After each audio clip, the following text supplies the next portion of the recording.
Good evening, fight fans. Welcome to another great episode of Headkicks and Haymakers. I'm your boy Bodkins, and of course, with me as always is Mr. Bobby Bluntz. Bobby, what a no fights this past weekend on Thanksgiving, and as we left last show Wednesday night to head into the nice Thanksgiving meal. Uncle Dana came with some announcements at halftime. You actually called it. I think it said, "Hey, I think there's going to be an announcement on that. Stay tuned on the CBS." And then I think about an hour after we got off the show, it was announced that Dana White's going to be making some announcements at the halftime show of CBS, the Cowboys-Chiefs game. Tune in, and so good on you for that. I had not seen that until you told me that. So. And sure enough, the announcements were made. We do know that the first Paramount card will be Justin Gaethje, out of all fucking people, versus Paddy Pimblett for the interim title. We know now that Ilya is not really vacated, but just taking a hiatus as he deals with some personal things. And then on the co-main event, I told you this, though. I had this, did I not? I said I called it months ago. I said the very first card will be fight of the year in January will be Amanda Nunes versus Kayla Harrison. I did call that. I called that months ago. So, tip my own cap here, pat myself on the back here. But I did call that. That is the co-main event. Obviously, a lot of backlash. There's some, Sean O'Malley versus Song Yong-dong is going to be on that card. They also announced Volk versus Diego Lopez of the back-to-back, PLEs, numbered cards, whatever you want to call them, Bobby. But the number cards is what we will call them on this program. Hey, I'm the host. We'll call them PLEs if we want. But nonetheless, a lot of backlash of Gaethje and Paddy for the interim and being the main event of the 324, I guess it would be, in about a month's time. Your thoughts, Mr. Bluntz, on all the announcements that Dana had? I mean, first off, I can't take credit for it because I saw it get scooped. That I'm blanking on the name, but someone pointed that out. So it wasn't my Nostradamus thinking, but it was kind of ironic because I typically, when I watch football, I had the mute button pretty close to me, and I was very aware that the announcement was coming on halftime, but then I still muted it because they were talking about the game. I don't really care to hear opinions about it. And then, sure enough, I looked down and I missed the middle of it. The screen is up with all the events. And, unfortunately by then we kind of already saw the writing on the wall because Ilya had the statement that he would be stepping away. And, right there it was okay, well, Paramount's going to kind of show us what they're about here. What are we going to get? And I think most people knew that it was going to be Paddy and Justin Gaethje for the interim title.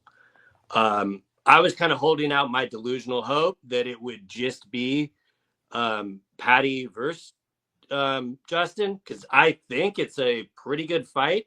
On paper, we'll get some interesting questions answered.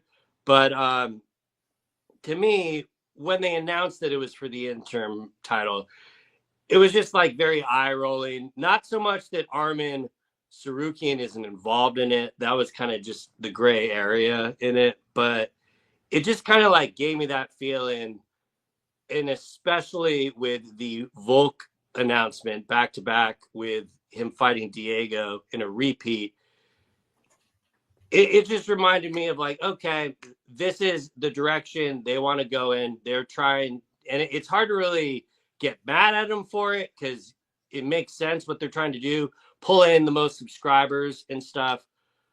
But I don't know, it still kind of rubbed me the wrong way when I saw it because I just it takes a lot of my interest away in the fight, knowing that the division is just going to be locked up for like a year because of this.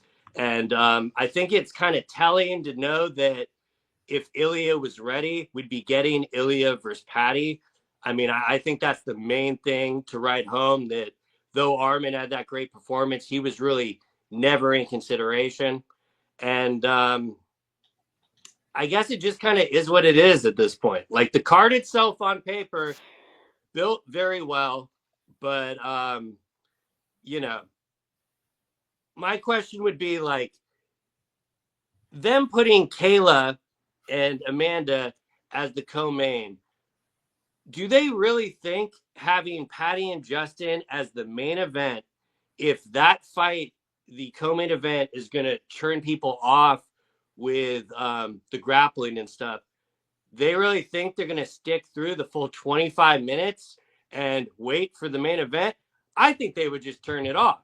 Like the people that don't actually watch the sport, which is kind of what this is geared towards. So I don't know. It kind of, it makes sense, but at the same time, this is just putting the title on Jey Uso all over again. Like that's really just how I look at it. Is Patty Jey Uso in this scenario, is what you're saying? No disrespect to Patty, because I do think he is coming up, but yeah, no, absolutely. Like, this is the easiest way for them to sell us with Ilya versus Patty, knowing that there was probably going to be pushback against that original matchmaking. And now everything can there's pushback now. There's pushback on this. You know what I mean? I mean, there is, but like at the same time, let's be honest, like by January, no one's going to really be talking about it, I don't think. They'll kind of move on and be excited for it. And, I really don't know that it bothers people the way, like, because like I'm not against fun or anything like that, but it just really goes to show, like, with this event this weekend, I think this Saturday might be the last card where we definitively have the best fighting the best. And when you add this whole other kind of can of worms in there, like, obviously they killed two birds with one stone. They were able to acknowledge giving Gaethje a title shot because he was talking about retiring. So, the math makes sense to me, but I'd be lying if it just still doesn't make, like, well, goddamn, like, I just feel like it would have been so much more intriguing if you would have had Armin involved in it with an interim title. But, they want to, have that first kind of like bang on the first Paramount card. So the easiest way to do that is, with Gaethje and Patty. I'm not naive to that at all. But I think that with the Volkanovski announcement is just kind of going to pave the way for what we're in for the future. To be honest, like Tom Aspinall, for example, I really can't rule out them stripping Tom Aspinall for the title and matching up Pereira with Potent anymore. It's just kind of where we are. Pereira and Jones. Let me just say this. Like, I don't know. So I get them trying to stack the deck, right? But is the UFC really, like, if you are already a UFC fan, are you really? I think you're going to subscribe to Paramount Plus no matter what the hell the event is, right? Like, they already have millions of fans. They're like, well, I'm not going to tune in because it's Kayla versus Amanda is the main event. Like, I would think more diehard fans and more fans, which is in the sport is continuing to grow. I know that, but for the most part, right, the diehards are the diehards, and we're gonna pay the subscription to Paramount, and we're going to tune in on Saturday night. And those are the people that they're going to subscribe. Are already going to get the subscription if you already don't have the subscription, right? So I don't know if you're going to really get any new fans, a whole lot of new fans. You've been on ESPN for the last 7-8 years. So like, are you really going to get any new fans switching to Paramount? Pretty much, if you have fucking CBS, you have ESPN. So whether you're an ESPN fan or you're a UFC fan already, or you're not going to be, so like, I don't really see them getting new fans because they put Justin and Patty as the main event. So like, just do the natural thing, and that's put the two best women on the planet of the face of the earth who are about to fight. You have the GOAT and a 2-time Olympian, the bantamweight with the women's bantamweight champion, and maybe could go down if she beats Amanda as one of the best, and arguably could be the most best combat woman in the history of the world, if you think about it. It's because she has the 2 Olympics, the PFL and and then she goes, Kayla beats Amanda. Like, that sells itself. Like, I don't really think you really need Justin and Patty. The fight itself is great. Sign me up. Like, I'm all in. I don't necessarily know if I need 5 rounds of it, but I mean, if you're going to give it to me, and you can make that a great co-main. I don't need the title, and I don't understand why we have to have an interim title anyway. How many times have we seen a title go almost a whole year without an interim, and only being defended one time, right? A bunch of times. There's not very many Merabs out in the world who are defending their title 4 times in 1 year, or 3 times, or even 2 times in a year, right? We're very lucky if we get a champ to defend 2 times in a year. So I don't know why we needed to do this interim bullshit. And we already both know, and I think most hardcore fans know, the rankings don't mean shit, and they just continue to prove that rankings don't mean shit. I'm not sure.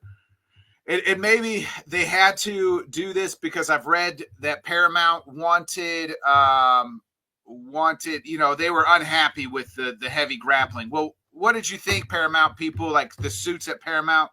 What did you think was going to happen? What business did you think you were going to get into? You know what I mean? Like, there's going to be some fights that are a little maybe lackluster or heavy grounded, because like, that's what this sport is. Like, it's MMA, it's mixed martial arts. It's not just standard fight with, it's not bare knuckle boxing here. So what are we doing here? Like, that's part of the game, and part of the some of the best champions, their best, arsenal is on the ground game. So there was, I don't really feel like we needed the interim. I feel like you could have sold me and everybody else on Kayla versus Amanda, and we're still buying the damn subscription, Bobby, and we're still tuning in on Saturday night.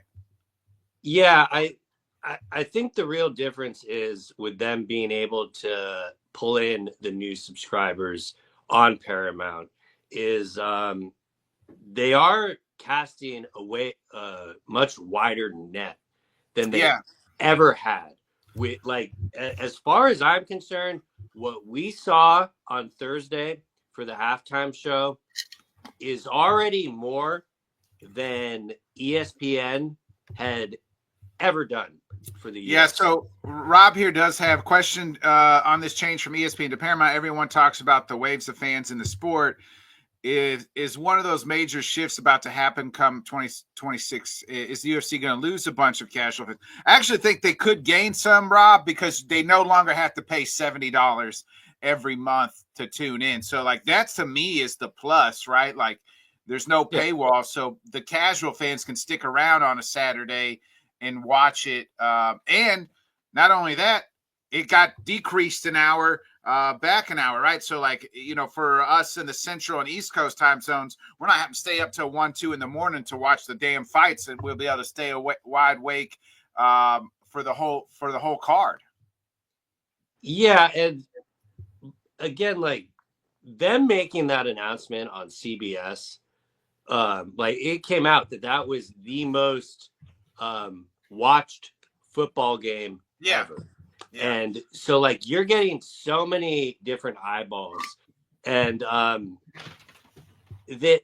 that's why I kind of see it. I just also find it kind of ironic that they booked this because this is style friendly. However, people seem to kind of not be acknowledging that Patty's best avenue to win this fight would be to grapple. So that is kind of the point to me where it's like, what are we really even doing here? But you know, like for promotion wise and stuff, I kind of see why they did it, but the like you kind of led with the interim. It's just the 155 division is already kind of cluttered with meaningless titles. There's no real leniency with the 155 title since Islam moved up. You know, Ilya had the knockout performance against Oliveira, but like, let's be real. Like, we actually wanted to see him tested at the division. Yeah. And now essentially, like, we'll be lucky to get that in 2026. So yeah, I know the whole argument of like that will just make the fights kind of better down the line and stuff. But and maybe if we didn't have the Diego Volk announcement, I would not be so sour on this. But to me, it's almost just like indefensible at this point. Like, this is going to be their plan going for. Like, this has Mark Shapiro's fingerprints all over it. If you look at how they're, you know, building these wrestling shows and how they're like trying to monetize the best gain for the most tickets. And it's just going to be the next chapter in the playbook. And I just find it very fitting that we kind of get this now on the eve of the last ESPN pay-per-view card this weekend. And, you know, it's just kind of very interesting to see where we're even going to be a year from now. Like, maybe this kind of all gets self-corrected and they're just and here's my last thing. I agree. I think we're both in agreement. We both like Diego. Diego probably shouldn't be next. It should be Lerone or Mozart. But here's my biggest pet peeve, Bobby. Like, you just mentioned it, that this was one of the most watched games of all time that on Thanksgiving, the Chiefs Cowboys. Why the hell is it just fucking Dana White talking? Why is it just the back of the wardroom? Hey guys, I got some packed fights for you. Why the hell didn't they not roll out an absolute cutting performance of like a package, like roll out the whole 9 yards of a package, like, you know, the lioness has returned for her crown. The one time, you know, put the damn backstory for the casual fans out there. You know, here is this gold medal too, you know what I mean? Like, put the whole where's Ron Perlman at with the damn promo cut, talking about the backstory and building the fights up instead of just having Dana on there talking about people who maybe some of these people, the casual fans, don't fucking know. If you actually showed the footage of the fights in the backstories and promoted the fight that way, wouldn't the casuals be like, oh shit, sign me up because I want to watch those two. I want to watch those two fight. Instead of fucking Dana just chanting some fucking names where the casual fan, I don't know who the fucking Justin Gaethje is. Well, it was kind of bizarre just having like all the snacks laid out and like it was obviously pre-recorded and yeah. But I mean, I'm just saying, like, Dana should have just been like, come out like, boys, welcome. We're kicking off the Paramount card, our new era in Paramount. Check this shit out, and then hit the film. You know what I mean? Yeah, and you know, just the way it is almost, though it was on a bigger platform and it was cool to see, it was almost less effort than the normal War Room kind of post when he announces stuff. Yeah. And, you know, obviously they had to kind of, I think the biggest thing that probably came down to that was mixing in with the halftime window and stuff like that with commercials, which is why it like became such a throwaway. I mean, to the point, that's why he announced Diego Volk on his IG. Because maybe don't do it at halftime. Maybe do it like at the end of the third quarter, right? Going into the fourth quarter or something. Mm-hmm. You give yourself a little bit more of a leeway, right? Yeah. And how many times have we seen the NFL do some shit like that? Or like, stay tuned till after the third quarter for a new movie preview or a new preview of a show. You know what I mean? And like the way they did it is because kind of like you said, I don't think if you put those names on the screen and the two fights at the top are flipped, we might realize that. But I would say 70% of the people My watching grandpa, football, who's in the next, is eating his Thanksgiving. He don't know who the fuck these people are. He's like, "Where's my dinner?" Like, you know, and but it aside from that, like, even though it did feel so throwaway, it was kind of surreal having a UFC event announced in the middle of a football game. Like, as like lackluster as it was, it just kind of like gives me hope for the future of what they possibly can do and stuff. And they'll probably grade it with a curve. But it also wouldn't shock me at all if they just kind of use the platform and they do the same kind of minimal effort with the announcement. Because like a video package would have done everything in the world, especially for Amanda coming back. Like, I don't think anyone even knows like how important it is, just like kind of slapping it on there. And I mean, obviously they're just trying to build off it, so I'm not trying to be too critical on it, but it for how excited I was like crushed instantly. Like it like the fact that I had my television muted and I practically missed it. Like, come on. And it was cool having Merab and Mackenzie Dern looking at Dana through the peephole and stuff like that. But and maybe they didn't have they made it such on the fly that they didn't have time to put together a video package for like Patty and stuff. But you kind of know like who's like, just show some highlights or something while he's talking. But it kind of is what it is. It'll be interesting to see how they build off it with the era. And I'm not trying to the fights as a whole. I mean, I think I told you this live. ESPN would have no problem charging us $80 for that card. So it's still like kind of a huge upgrade. But my alarms. The alarms are going off and like, where are we going? Because it's already been that in the last year, kind of exiting from ESPN Plus, we're kind of feeling this. So I'm just wondering if it's going to get more magnified with Paramount. But, we're just going to have to wait and see, I guess. Yeah. You mentioned it, Bobby. Let's jump into it. I was like, we need to spend a whole lot of time on it because we're going to have 6 weeks of absolutely nothing to talk about all this shit. And we spent 20 minutes talking about the announcement, but it's time to move into some of the fights that are actually happening this week. You mentioned it's the last really time maybe we got to pay for a pay-per-view ever, hopefully, knock on wood, on the ESPN era. And it is none of the headline, UFC 323 by Merab. I'm never going to be able to say his last name right, but versus Petr Yan. Fourth time this year, Merab is defending his belt, and by God, the rest of the card is pretty darn good. We'll obviously get into the main card, but I'm just taking a look here at the prelims. You got Jalen Turner making his debut after that short stint of retirement, taking on, Edson Barbosa. I think he was probably at UFC 1, UFC on Fox, UFC on ESPN, and here he is. That's how long Edson Barbosa's been around. You got Marvin Vettori versus Bruno Ferreira at the middleweight, and you got Macy Barber. Hopefully, she can make the walk this time, taking on Silva, as well as Chris. Don't stay too long here for Chris Duncan versus Terrence McKinney. And you got Grant Dawson and Manel Torres kind of rounding out the prelims. Any fight on the prelims that you're like, ooh, you got circled here? Definitely Duncan McKinney. Yeah.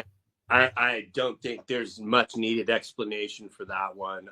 There's well done with that. That is definitely going to be fireworks. Be locked in for that for sure. And yeah, I mean, just in general, it's like for the last pay-per-view, I think it's built very well, like let alone the main card. I think all the prelims, kind of have some stakes and matter. But if I'm circling one, don't know how long I'll get enjoyment out of it, but it's definitely Duncan and McKinney there.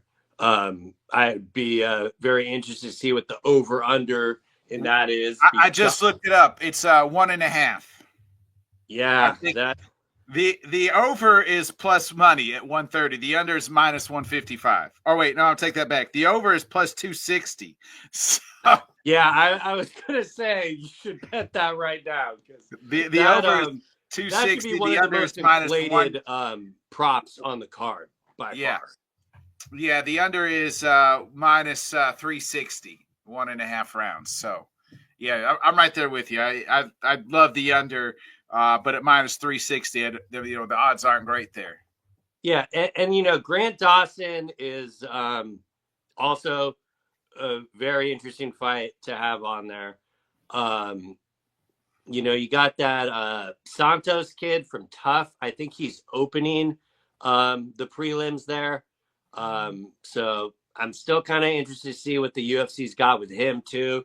So literally from the jump, this is going to be one I'm going to be locked in for because I really do not see a bad fight really on this card. I mean, we're going to get a lot of questions answered with Silva and Macy there as well. So yeah, very good bookings all around. Yeah, I'm interested to see the return of Jalen Turner. I was real high on him at one time. He's like, just the simple fact that he's 6'4", he gets all the way down to 155. He's missed weight. He's still young at 30 years old. He's taken on, Barbosa, who I, jokingly I said he's been around, obviously at 40. But it's just like, even the last time we saw Turner, it's like we could tell he didn't want to be in there. But before that, he had the Moicano fight where he almost should have won. The King Green fight where he should have been stopped earlier. The Dan Hooker fight was a fun one. Even the Gamrot was fun. So he's fought some like real tough dudes and has hung in there with some and just had some, bad luck. So it'd be interesting to kind of see, how he looks in his return and maybe hopefully he finds his love for the sport here, because I think the last fight, he even said he didn't really want to be in there, and you could tell he didn't want to be in there. And credit to the UFC for much better matchmaking for him this time around. Yeah. I'd much rather see them matching him up against Barboza coming back, opposed to, matching him up with some kid that just came off a contender that's, young and hungry. I'm not trying to slight Barbosa at all. I know he's absolutely going to bring it. But much more kind of leveled matchmaking for Turner there. And, I'm very excited to see him get back in it. I think all of us thought that retirement would be kind of short-lived. And I'm glad he kind of figured out whatever he was bugging him, and he feels good competing there again. And I don't know if it was just a combination of, I still to this day can't get over that Money Moicano sequence. Like that is one of the more bizarre things I've seen as far as thinking a fight is over and then like the complete shift of it. And he's still young enough to where he could, absolutely make some noise and get back in the rankings there. So very good choice putting him on here. I was kind of surprised. I don't want to say he's buried, but I think you could make an argument to have him be, the headliner of the prelims. Who, Turner and Barbosa? Yeah. I think because of the layoff, both of them. I guess Barbosa just fought back in August, but Turner, because of the layoff, they're really high on Grant Dawson. He's ranked right now too, so I think that's probably why. Yeah, and it's definitely a the prelims have some big implications for 155. between that fight and Grant Dawson. So, we'll get some answers there, even though it seems like it's going to be a stalling division for a year. But at least, we'll get to see some of the up and coming guys and see if they can, kind of make that. What's Grant ranked at there? He's 13. 13. Yeah. So yeah, heavy, decent favorite at 2-1. Really, I mean 205 minus 205. How about this? I was just kind of scrolling here. The UFC's already taken off the odds for the Macy Barber versus versus Silva. So I wonder if Macy's not going to be able to make the walk again. I mean, if you're betting on that fight, you need like, come on. I might have bet that it goes decision, Bobby. I might have bet the decision. They pulled the line for you there. I'm on Macy. I really hope that's all behind her as well. It definitely sounded like she was dealing with some struggles there, so it's good that all kind of got figured out.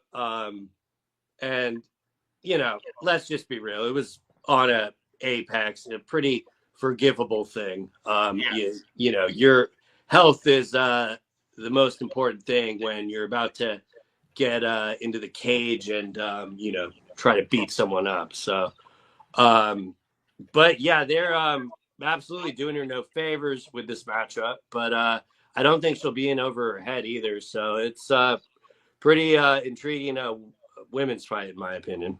Yeah, agreed. We'll see what happens there. Hopefully she can make the walk and kind of get back on track. Let's jump into the main card. It is headlined, starts off here in the light heavyweight division. It's the return of Jan Blachowicz, who's a slight favorite here at minus 120 versus Gustav. You're Jan Blachowicz. It's been a while since we've seen Jan. He last time out lost to Olberg back in March of this year. He's it's been a tough run for the former light heavyweight champ. 2 losses, obviously lost to Alex Pereira, lost to Carlos Olberg. He's had some injuries, the draw to Ankalaev. So he's actually, he hasn't won a fight since 2022 due to some injuries and things like that. And he has taken on the number 11 ranked Gustav. Gustav coming off, he's on a 4-fight winning streak, Bobby. We saw him beat Nikita Krylov back in July earlier this year. So this is his 3rd fight of the year. So for Gustav, who's been pretty active this year, trying to end the year in the top 5. Yeah, I mean, I'll never be mad having to watch the Polish Power fight, opening up a card there. However, man, I don't know. Like the Olberg fight, he looked slow and old. Yeah. And I'm looking at these wonderful odds provided by your prep work. I'm actually kind of surprised it's so close. Yeah. I would think Gustav would be a little bit more of a favorite, but Jan is a former champion as well, so you got to give him his credit for that. But in straight picking, I'm gonna have to go with the uglier Anthony Smith, which is Gustav. Yeah, Gustav. We would be remiss if we, as an old head myself, I'm not quite as old as Jan Blachowicz. He's 42, and Gustav's the young age of 33. So, 9 years difference here. I do love Jan Blachowicz. He's always the Polish power. I enjoyed I enjoyed his run as champion. It was a nice run. And unfortunately, it wasn't a very long run, but a good run. Remember this guy who beat Izzy, he does not get enough credit for that win ever, in my opinion. They always just I don't think he gets enough credit as champion, right? Because I think John Jones vacated, and then it was COVID during his whole run as well. So it's not like you got to enjoy the run in front of a crowd. So. Yeah, and yeah, I don't know. I'm always going to kind of have a soft spot for Jan. I never feel good kind of picking against him. And looking at the line, it kind of makes sense thinking it out, because it would not shock me at all if Jan was able to roll back the clock and get a stoppage here and a victory. I just realized I didn't put Gustav's record in there. He's 18-3. And I would not have known, like, judging off photos, that there was a 9-year gap in age there, but that absolutely matters as well. But yeah, I mean, Jan is like the last person you want to be sleeping on too. So it's the pick'em aspect makes a lot more sense talking it out here. But I'm going Gustav as well, by the way. Yeah. Locking Gustav. But yeah, I mean, definitely deserving to be opening up the main card. Absolutely. Should be fun. Yeah. Let's get into the next one. It is the return of Mr. Cringe himself, Triple C, in his last fight. Henry Cejudo, 16-5 plus 230, taking on the young Peyton Talbot. 10-1 minus 285. Peyton, the heavy, almost 4-1 here. And I just talked about Jan Blachowicz not winning a fight. The last time Henry Cejudo won a fight was the aforementioned Dominic Cruz. We remember the Keith Peterson Dom Cruz fight there way back May 9th, 2020. So it's been 5 years since the King of Cringe has won a fight, and he has taken on Mr. Peyton Talbot, 10-1. Did come off a huge jump I don't know if this is a huge jump for Peyton Talbot, but we're going to say it is due to the rankings, because Henry somehow was ranked 10. So Talbot, this is his third fight this year. Lost back in January. Remember, he looked awful in the wrestling, nonetheless. And then comes back in June, answers back, and now here he is to end the year against, maybe at least his biggest name, and maybe that he's faced. Yeah, I mean, unquestionably his biggest test. I mean, no matter what you think of Henry, he's still a former champion. Former two-division champion. Oh, I know. He won't let you forget it.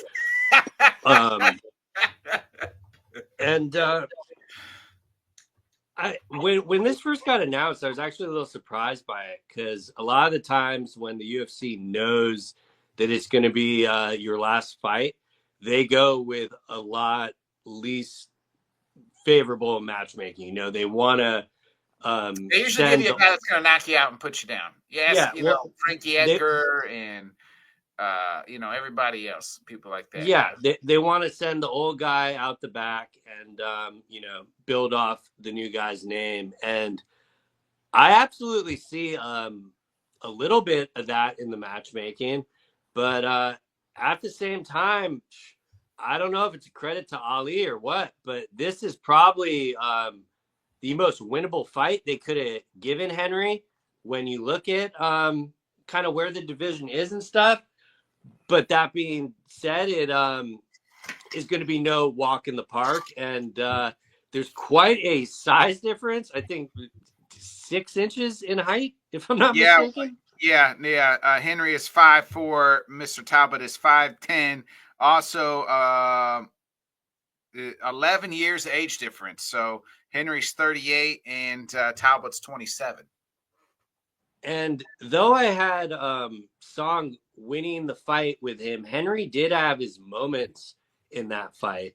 And that is someone that, like, I thought if Henry was like really falling off, he would have had a lot more struggles with and stuff.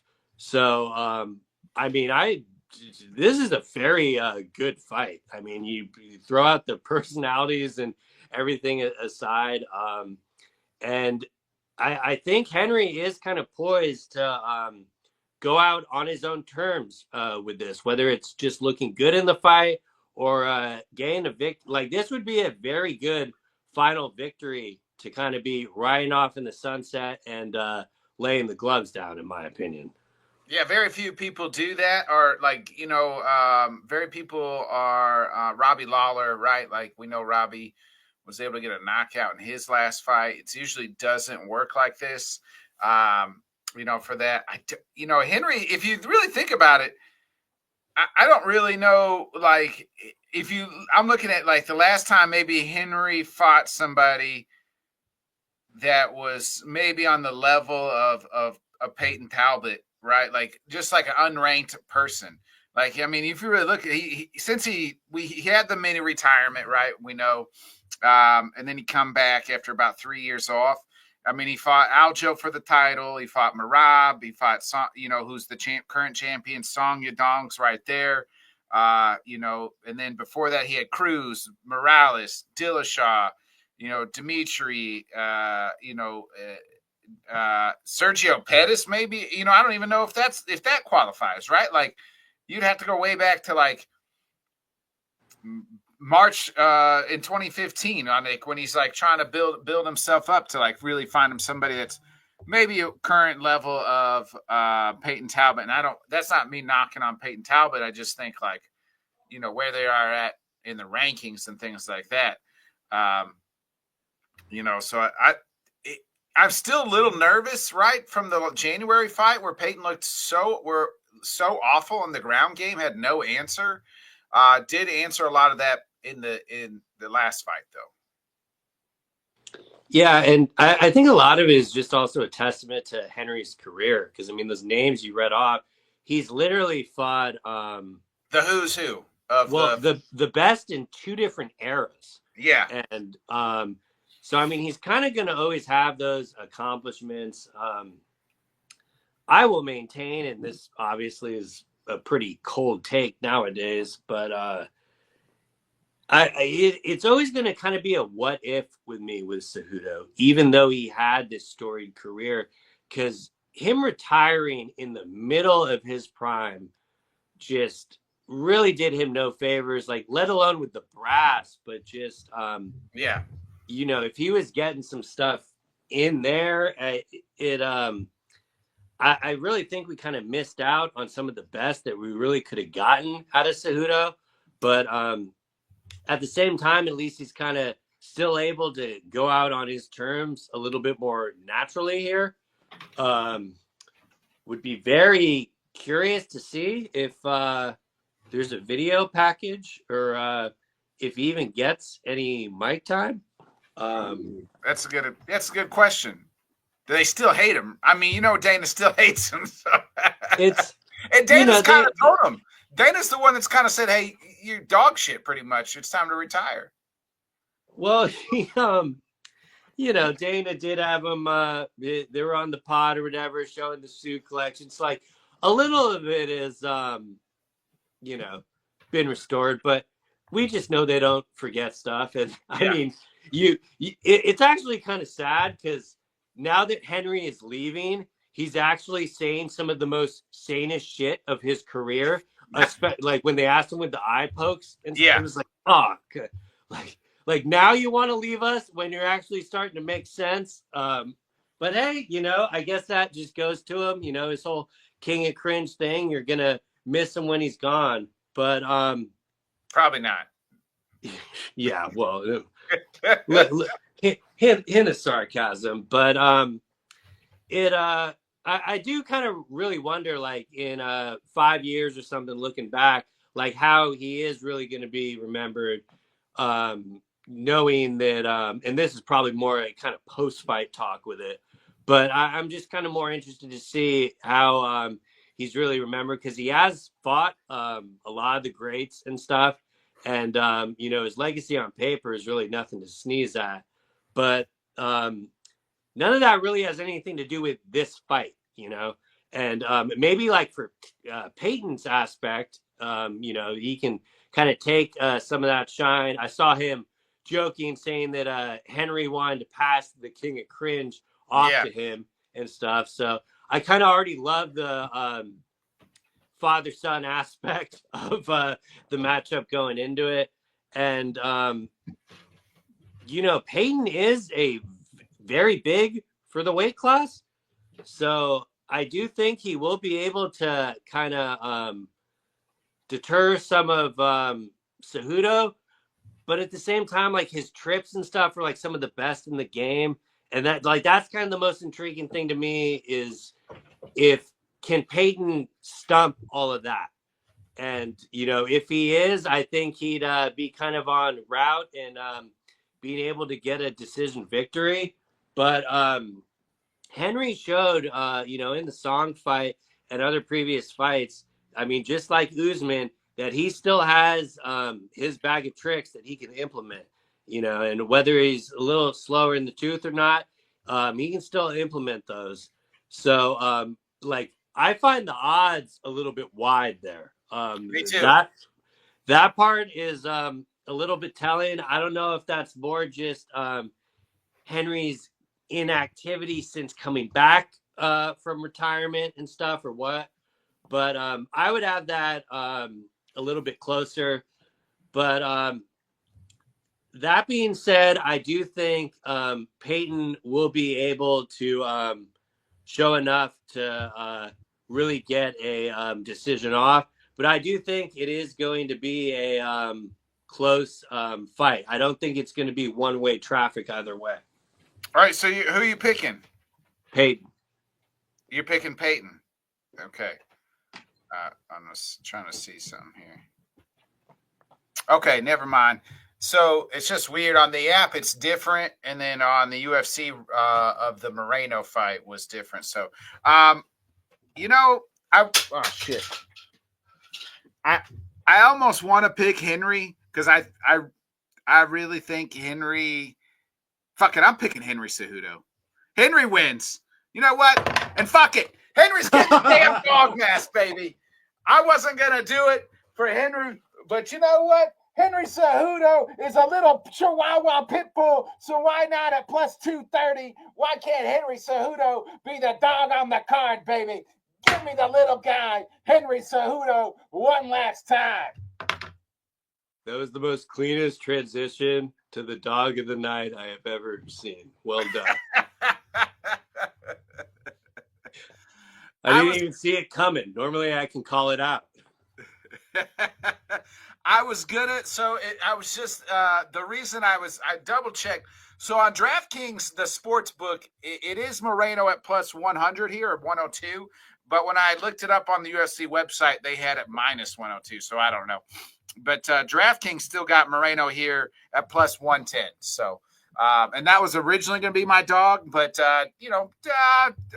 I just think that Henry can do it. So, but nonetheless, you got, I think this fight's incredible too, Bobby. It is Brandon Moreno, the ever game. Brandon Moreno versus Tiara here.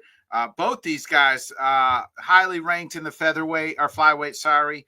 And for Moreno, it's been a while since we've seen both of these guys. Moreno last fought in March here when he had the unanimous decision against Steve Erceg, and Tiara, his last fight was back in August, I guess just recently. Geez, that was a quick turnaround. I was thinking it was longer than that.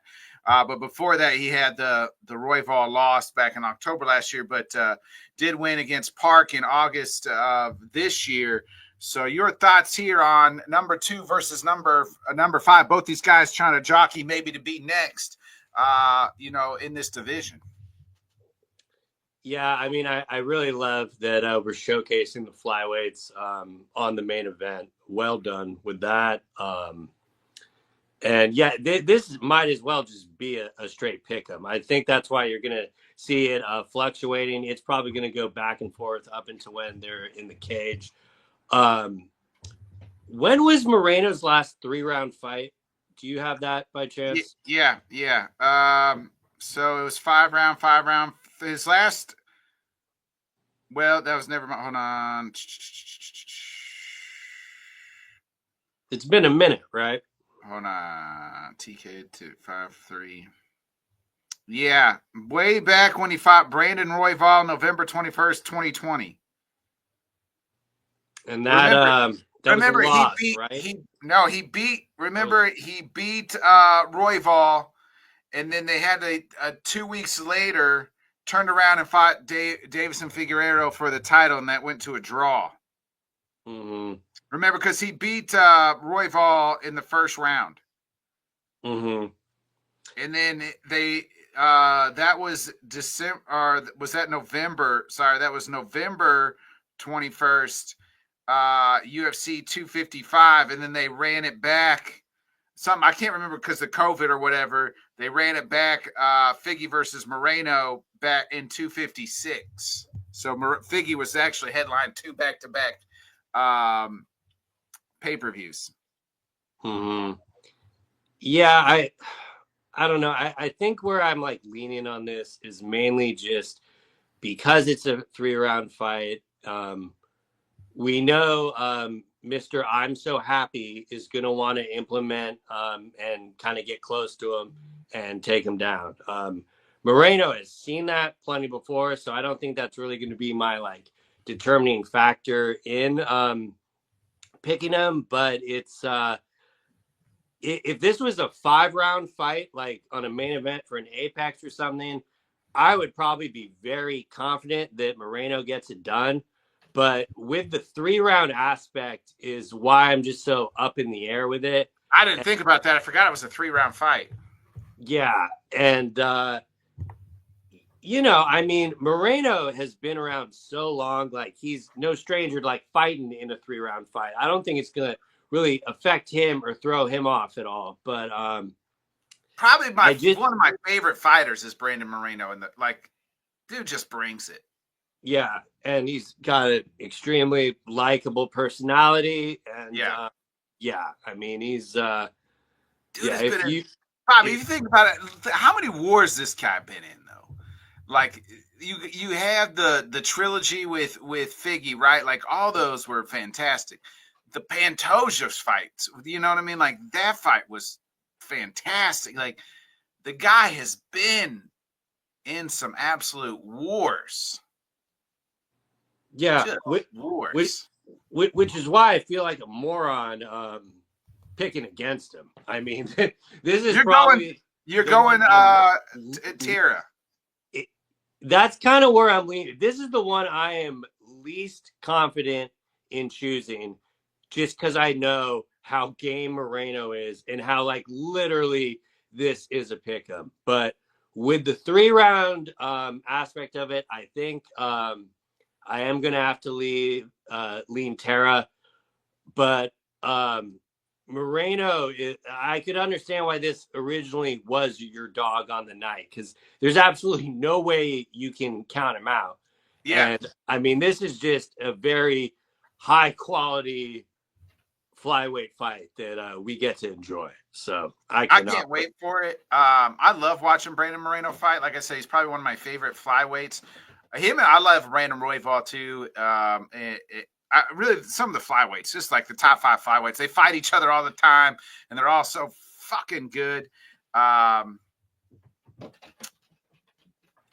going Moreno here. I just think he gets it done. I'm never can't ever count out the Mexican spirit in Brandon Moreno, and I think it shows itself one more time on Saturday. I think he can start faster because they're 3-round fight, and I think that'll help him. And I have all full confidence that he will. I don't think he's going to come out. I wouldn't be surprised if this is, and I know maybe the co-main could be the fight of the night, but I wouldn't be surprised if this is fight of the night. I would not be surprised. Yeah, no, I think that's more than fair. Absolutely. Like if they were like, hey, this was fight of the night, and this turns out to be, yeah. But Bobby, you said last week this was going to be your toughest pick, maybe on the card in a long time.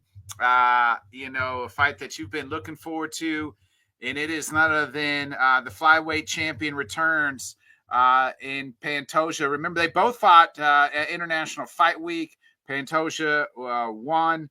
Van had the absolute classic with Royval. Where he stepped up on short notice. It's now Pantoja is the pretty, decent favorite here at minus 238. And Joshua Van, you know, at 15-2, this is, you know, one of the longest layoffs for Joshua Van in a while. We're so used to seeing this kid fight every 2 to 3 months, but here he is. Had to, you know, wait his time because of the title shot. I wanted to post. I couldn't even remember who Pantoja beat. It's Kai France, of course. Yeah, it's subbed. Every time Pantoja just looks better and better every time out. His last 2 fights have been finishes. You know, against Kai Asakura and Kai France, and now he's taking on, you know, Joshua Van has at 24 years old has a chance to become the you know, the one of the second youngest champions of the world in the UFC. Again, his last fight was that classic against Brandon Royval. This is a first five rounder though for the young Joshua Van. It is. 10 years difference here. I take that back. 11 years. Pantoja 35 and Joshua Van, the young, like I said, the young age of 24 years old. Yeah, I mean, you said it. Like every time Pantoja gets in the cage, he looks even better. You know, Steve Ursig made him seem like semi-human when they fought. He had kind of some success, I think, mainly because he was really just living the opportunity, not fighting with too much fear. The Kai France I think fight, Van can do the little bit of that on Saturday. Van has nothing to lose, right? It's momentum-wise, it will definitely help him. But I'm just so grateful that we finally have a legitimate number 1 contender for Pantoja to fight, because I think a lot of the you know, why people don't acknowledge him and stuff, they just, you know, see the matchups, they see the way he's winning, and I just don't understand how people can't be impressed with him at this point. Like the reckless pace that he fights at is insane. Always, you know, moving forward. You know, he wants to get the takedown. Always throwing kind of new ways in there. Like in the Kai France fight, he had him down and he had him on the ground, and he was throwing like knees to Kai's body to, you know, not even do damage to Kai really, but more to get Kai not to like it and give him his back, and just slick ways of still figuring out to do stuff. And it's just a treat every single time. And lo and behold, like then comes Joshua fucking Van, which has fought 4 times this year. And if you don't like Joshua Van, you need to take a look in the mirror and figure out what is wrong with you. Like what's there not to like about this kid? He's active. He has a very fighter-friendly style. He always steps up, and you know, his boxing is, I think it's really some of the best in the UFC. I don't think it's hyperbolic to say that I think he has the best boxing in the flyweight division. Yeah. And, you know, when that fight happened with Royval, I remember watching it and seeing it all come to fruition and realizing that this was Joshua Van's moment. He was going to win this fight on short notice, get his chance to call for the title. And I was still kind of like in awe and could not believe it the Monday after when I saw Van ranked 1. But you know who was not in awe and shocked by it? Was Joshua Van. Like in no scenario does he not know that he belongs here. Yeah. You know, and their styles together of them just both moving forward, Like, someone's going to have to give an inch. And we've seen Van get taken down mercifully at times, and he's able to get right back up. I'm not really necessarily worried so much about Van getting taken down. I'm more worried about if Pantoja is able to get his back, what that looks like. Like, that is probably my biggest concern.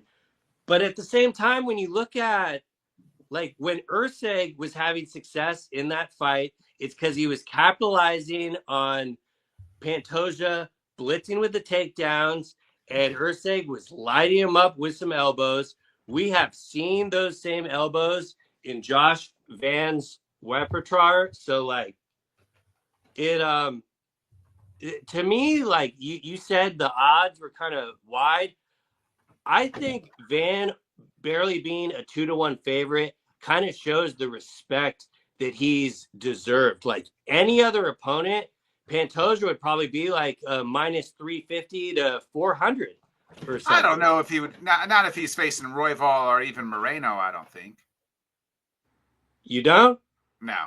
I think it's probably about close to the same. No. Respectfully, I disagree. Hey, that's fine.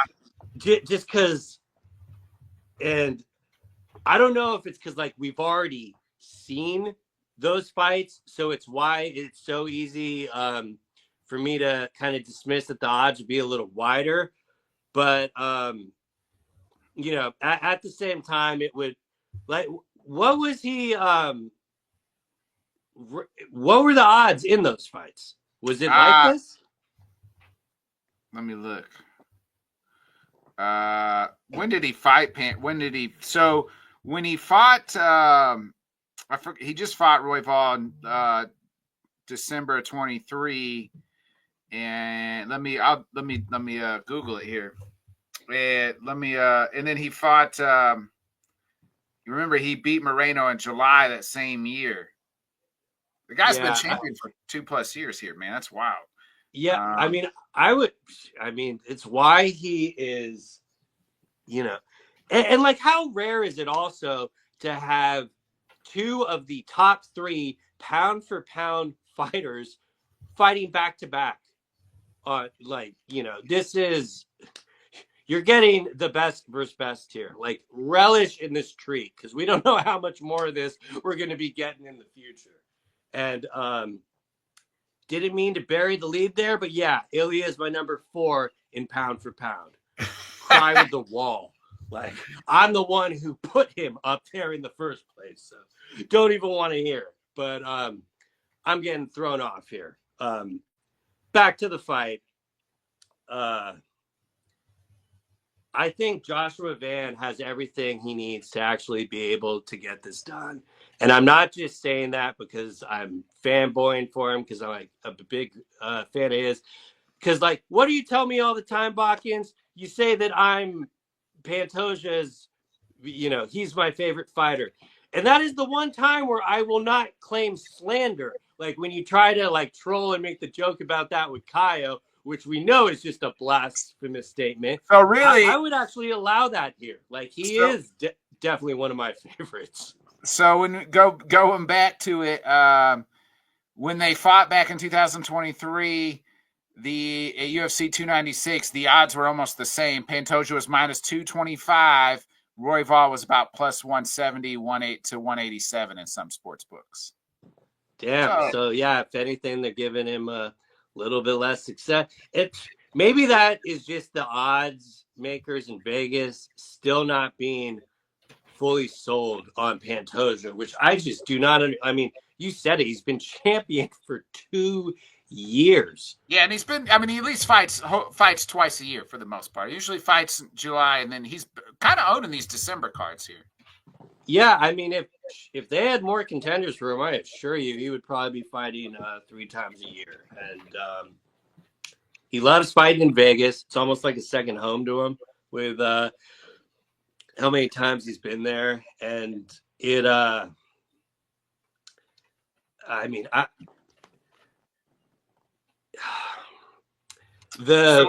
And when they fought back, when Moreno fought Pantoja, Moreno was the favorite back in July. This was obviously 2023, so Moreno was the current champ. He was minus 200, and Pantoja was plus 170.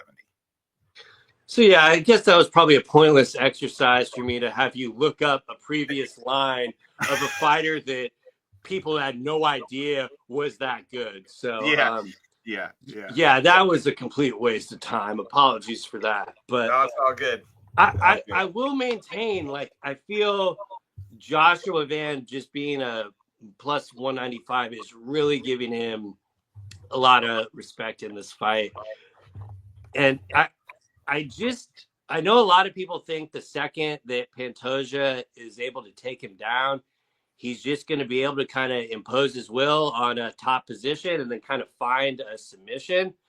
But I think at bare minimum, this is going to be Pantoja's toughest title defense currently.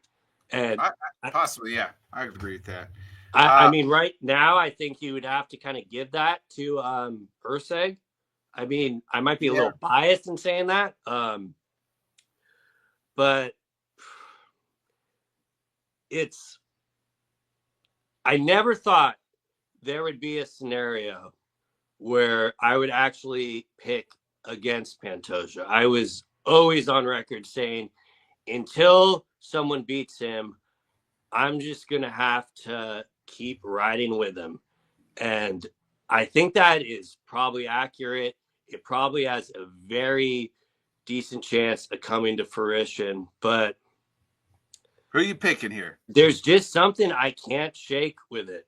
I think Joshua Van is going to shock the world on Saturday night and get a victory against one of the all-time greats in the flyweight division.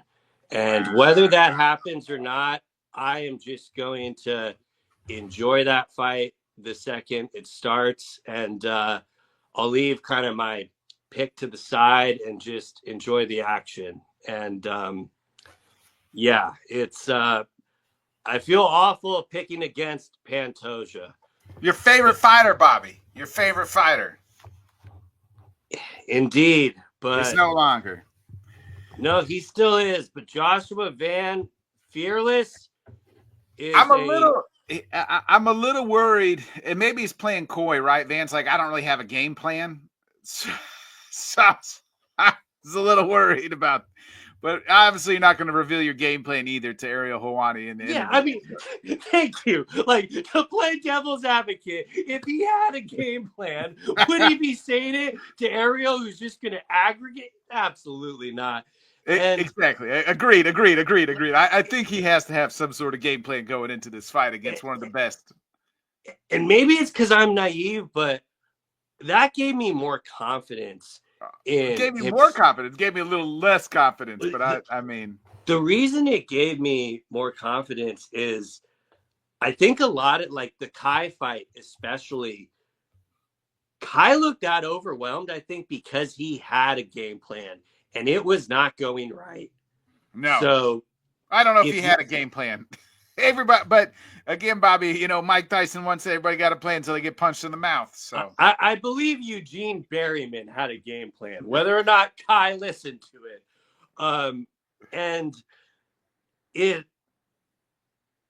like, Pantoja has such a rock solid chin too, like those elbows he ate from Ursay. So, I mean, getting him out of there almost just seems impossible. But I'd love to be proven wrong. I mean, I've already told you I didn't want to pick this fight, but I did it. I'll shut up and let you go. All right. So, real quick, Pantoja hasn't lost a fight in 5 years. His last loss was July 18th in 2020 to Oscar Oskarov. After that, it's been beat Manel Cape, beat Brandon Royval the first time, beat Alex Perez, beat Brandon Moreno for the title, beat Brandon Royval, beat Steve Ursay, beat Kai Asakura, beat Kai Kara-France. So that's 1, 2, 3, 4, 5, 6, 7, 8, like 9 in a row, I think. Joshua Van, similar success here. Obviously, not many years, but because of the frequent, we talked about the frequent fighting. I mean, all this dude do is fight. This is his fourth fight this year. And he had in 24, he had 5 fights in 24. One of those was the loss to our guy, Charles Johnson. After that, he's rattled off 5 wins in a row, finds himself here in the title fight, being that active in less than a year. Last year, July 13th, 2024 is when he lost to Charles.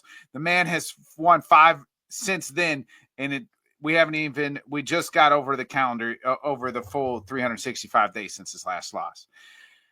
With that being said, man, I'm like you. Until you beat him, until I see he can be beat. He looks better and better every time in there. And he give me, and still UFC flyweight champion of the world, Alexandra Pantoja. Can't be mad at it. I fully understand. I think it's going to be an incredible fight. I really do. We go to the main event. For the 4th time this year, setting if he wins, it'd be a UFC record. Merab Dvalishvili taking on Petr Yan. For the 2nd time, this is Merab's 4th title defense this year. To me, if he wins this fight, hands down, I don't care about Islam and what he did. You win 4 fucking title fights in 1 year, you're a fighter of the year. I don't care what you want to say. The man, if he wins this fight, will have beaten Umar. Was it O'Malley? Did he fight O'Malley again? Right? This year, was that this year already? Yeah. O'Malley, Umar, O'Malley, Sandhagen, and now Petr Yan. We're talking 4 of the best fighters in the world. What happens if Joshua Van knocks out Pantoja? What's that got to do with Merab and Yan? Are you saying that fighter of the year? I mean, no.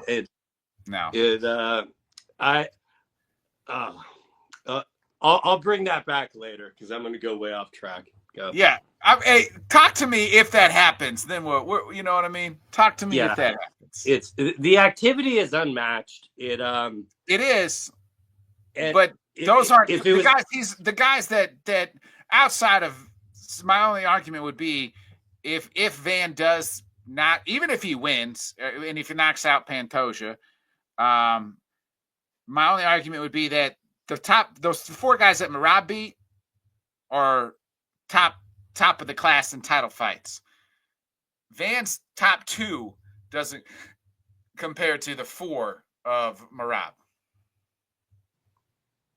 Yeah, I mean, absolutely no pushback with it. I just, the thing I found so intriguing about it is everyone was always so, I don't care what Islam's done aspect, when I ain't even thinking about Islam. I'm thinking of, and like the placement of it is like so much more incredible because of that. Like, yes, Merab should absolutely be the shoe-in, but we're talking about 2 fighter of the year candidates fighting back to back. It's just well done matchmaking, UFC. Yeah, we'll see what happens again. But let's talk about Merab versus Petr Yan. They fought a couple years ago. It was one-sided, 5-round fight on a fight night in the Apex, I remember. And it was just takedown after takedown after takedown. Merab's just, the machine style. And the cardio, Yan had no answer. Allegedly, he is saying he was hurt in that fight. Went into that fight hurt, and here he is, kind of built himself back up and put himself back in the title picture, for one last crack here, it seems. Yeah.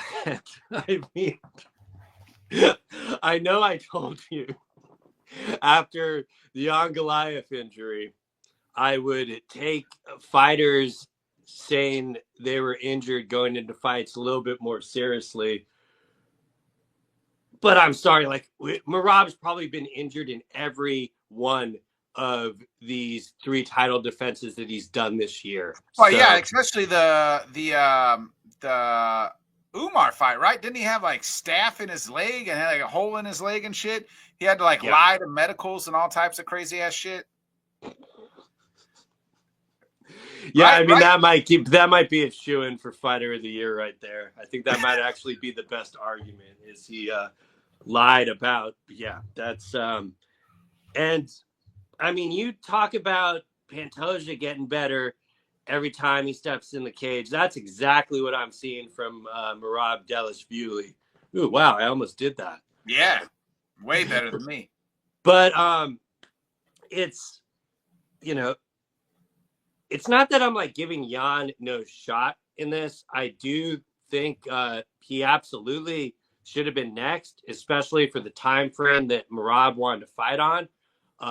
He's definitely kind of done enough to like Jan did all the work he needed to do to get a rematch that was so one-way traffic, you know, and I guess it's just kind of wild just how well Merab did because Jan can wrestle. It's Merab just being able to spam the takedowns and stuff is just always kind of been his way to weaponize his cardio. He's been looking for finishes a little bit more. That being Merab. The Sandhagen fight was interesting. Like we all, I think, were kind of unanimously in agreement that Sandhagen won the first round and then gave up the next 4 to Merab, maybe even some 10-8s in there. Yeah. I think round 2 is like a 10-8.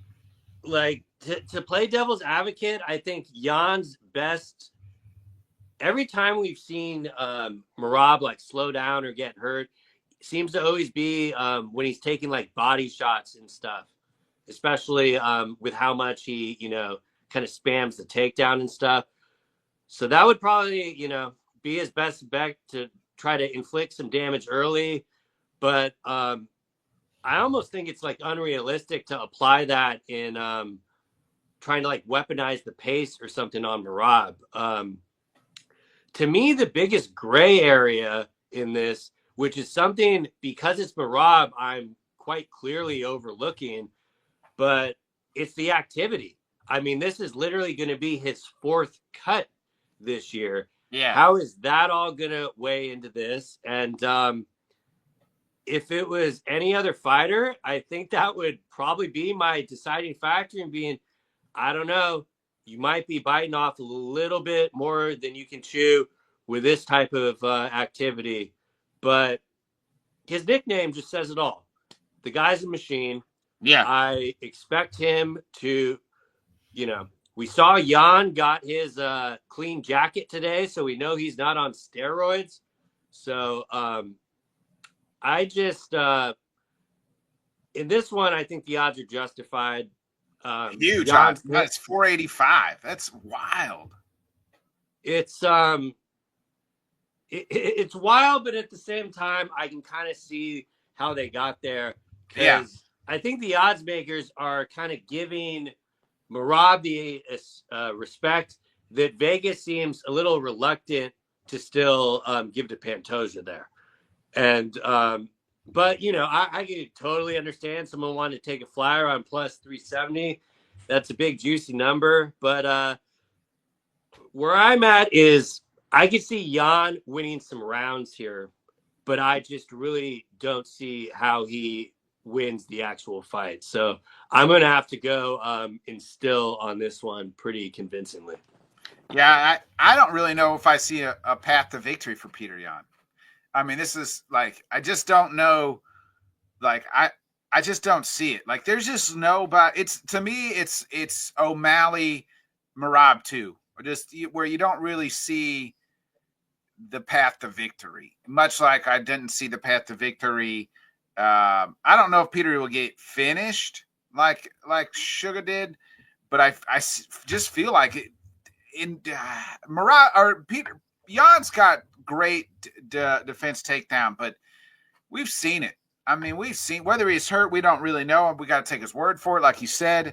But this is just different. What Merab is doing, I don't know if there's a bantamweight on the planet that can beat him in that cardio. You really almost have to just like hope you catch him and knock him out. And there's not very many guys, especially at this smaller weight classes, that have that kind of power. I'm with you. I just don't. I think Jan, and we know Jan takes my thing about Jan too is we know usually he takes a while to get going, but you can't give rounds away to Merab either. You know what I mean? Like, you can't give rounds 1 and 2 away to him because he's not gonna tire. Like, he just doesn't get tired. He's got like 20. It feels like he's got, they always talk about Colby Covington having fucking 2 long, like an extra lung or some shit. Well, Merab's got 5 extra fucking lungs or some shit because the man, 2 hearts and 5 extra lungs because the dude just doesn't get tired. And like you said, like, had it been anybody else, we would be worried about the activity, right? We saw it kind of catch up with Alex Pereira last year. Eventually it caught up to him. All the fights, and then he loses to Ankalaev, right? Like, I just don't know if that happens with Merab. Like, I don't know if it happens.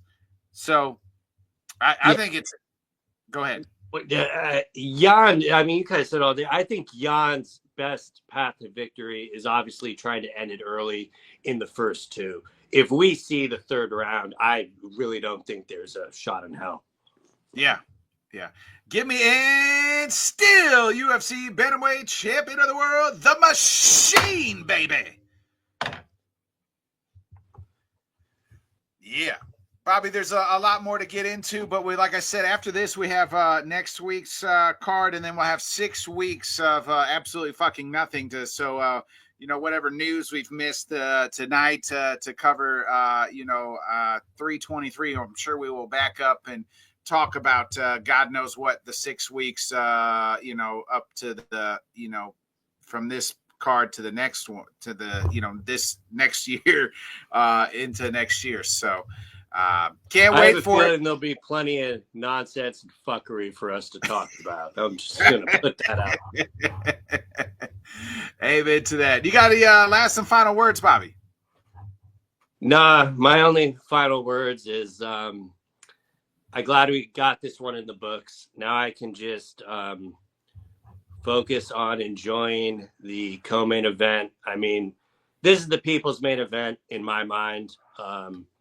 So enjoy it, everyone. Yeah. So long, folks. We appreciate everybody tuning in. Be a friend, tell a friend, like, subscribe, share. We'll be back 8 o'clock Central, 9 Eastern next Wednesday night as well. Also, so long to the ESPN era on pay-per-view. Last, pay-per-view we'll have for a long time, at least 7 years that we know of. So, thanks to you too, William. Appreciate it. Thanks. And we'll see you next week. And, a bit ado to the pay-per-view on ESPN. So have a great weekend, folks. Enjoy the fights. For my guy, Bobby Blunt, I'm Bodkins. See you next week. Appreciate you coming through, William. Thanks so much for joining us, and until next time, let's talk sport, fans. Thanks for watching.